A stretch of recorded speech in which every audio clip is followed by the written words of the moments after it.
Alors, extrême droite, quand on dit extrême droite aujourd'hui, c'est une injure.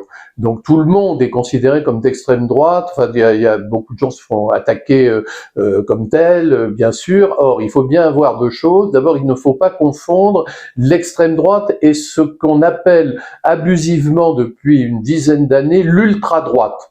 Alors l'extrême droite, c'est un ensemble de courants politiques qui sont répertoriés, qui sont très anciens, avec des doctrines, des penseurs, etc.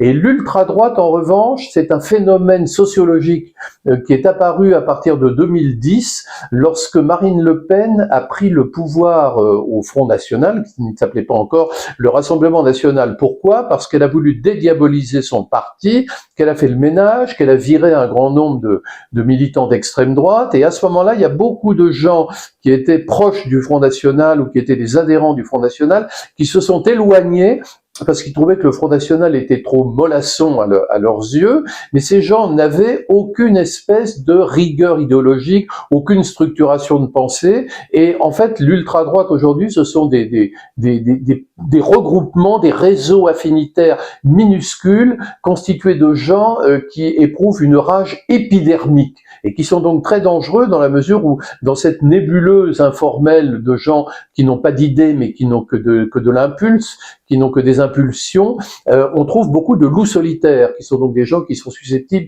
de passer à l'acte dans l'immédiat et qui sont donc très difficiles bien sûr, à traquer. Ensuite, alors deux choses. Ne pas confondre l'extrême droite avec l'ultra-droite et ne pas confondre l'extrême droite avec le populisme. Alors le populisme, c'est un phénomène différent d'extrême droite. Le populisme, c'est un style que tout le monde, que plusieurs partis peuvent utiliser. Emmanuel Macron, pour être élu en 2017, a utilisé un style populiste. Je vous rappelle que son livre de campagne s'appelait Révolution, tout un programme, et donc c'est un style que n'importe qui peut utiliser. En revanche, ce qu'on observe, c'est que la force aujourd'hui de cette extrême droite qui est très minoritaire, puisque l'extrême droite, la vraie, est constituée d'environ, on va dire, 5 ou 6 000 personnes, ce qui est assez peu, mais cette extrême droite, en réalité, a réussi à peser. Pourquoi? Parce que des nombres de slogans qui aujourd'hui sont l'apanage des partis populistes, ont incubé dans les mouvements d'extrême droite.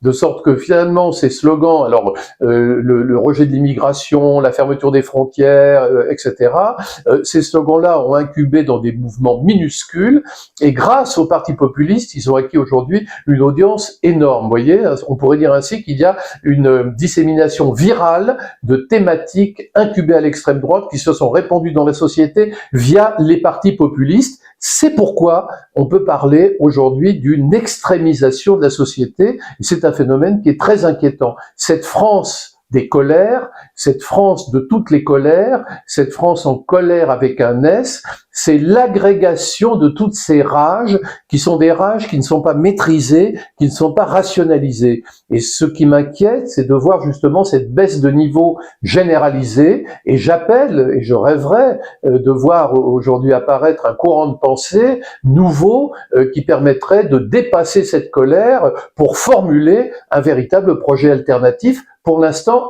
à mon avis, ce n'est pas le cas.